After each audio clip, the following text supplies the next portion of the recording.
Well, 5:06 is your time. Election day is tomorrow, and we are getting a better idea of what early voting turnout looked like across Central Texas. More than 8.5 million Texans have already voted, and parts of Central Texas had some of the highest turnout in the state. Well, here in Travis County, nearly 52% of registered voters cast their ballots early.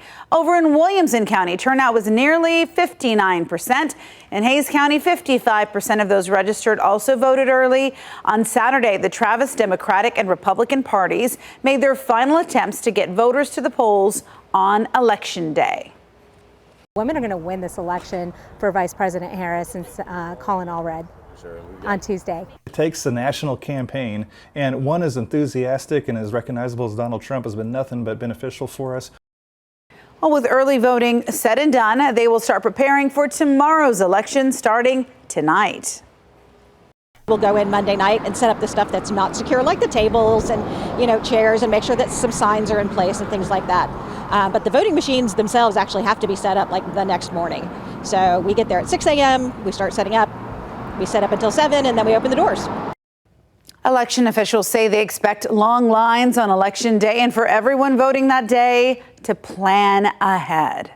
And before you head to the polls tomorrow, here are 3 things you need to know. Remember, all polling locations open at 7 a.m. and close at 7 p.m. tomorrow. And if you're in line before the polls close, you will be allowed to vote. Also, make sure you really have that form of ID. You need it. That includes a Texas driver's license or personal ID.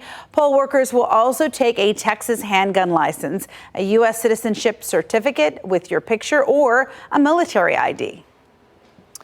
And no electioneering. Voters are not allowed to wear T-shirts, buttons, or hats supporting political candidates within 100 feet of a polling place, according to Texas state law. If you do so, election officials will either ask you to turn your political shirts inside out or leave accessories like hats or masks in the car.